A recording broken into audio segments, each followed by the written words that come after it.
نحمدہ ونصلی علی رسولہ الکریم۔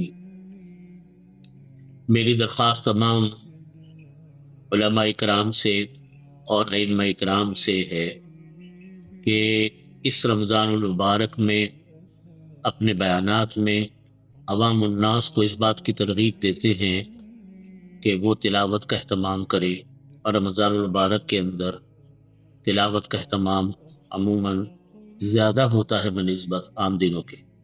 تو اس کے ساتھ ساتھ اس بات کی ترغیب دینا بھی ضروری ہے کہ قرآن پاک کی تلاوت بھی کریں اور ساتھ ساتھ اس کا ترجمہ بھی پڑھیں۔ یہ بہت ضروری چیز ہے تاکہ لوگوں کے اندر اس بات کا شعور اجاگر ہو کہ قرآن پاک کو ترجمے کے ساتھ پڑھا جائے۔ قرآن پاک تو اصل آیا ہی ہدایت کے لیے ہے، رہنمائی کے لیے ہے، تربیت اور تعلیم کے لیے ہے۔ تو جب تک ہم اس کو پڑھیں گے نہیں، اس کو سمجھیں گے نہیں، اس پر عمل نہیں کریں گے، اس کے بغیر تو مسئلہ حل نہیں ہو۔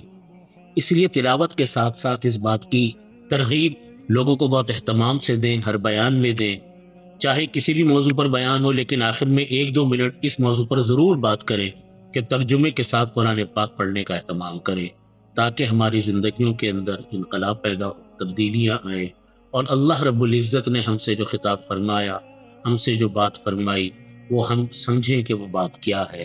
قرآن پاک ایک ایسی چیز ہے کہ اگر ہم لوگ اس کو پڑھیں، سمجھیں اور اس پر عمل کریں، ہماری زندگیوں کے اندر انقلاب پیدا ہو سکتا ہے اور دنیا اور آخرت دونوں کی فلاح حاصل ہو سکتی ہے۔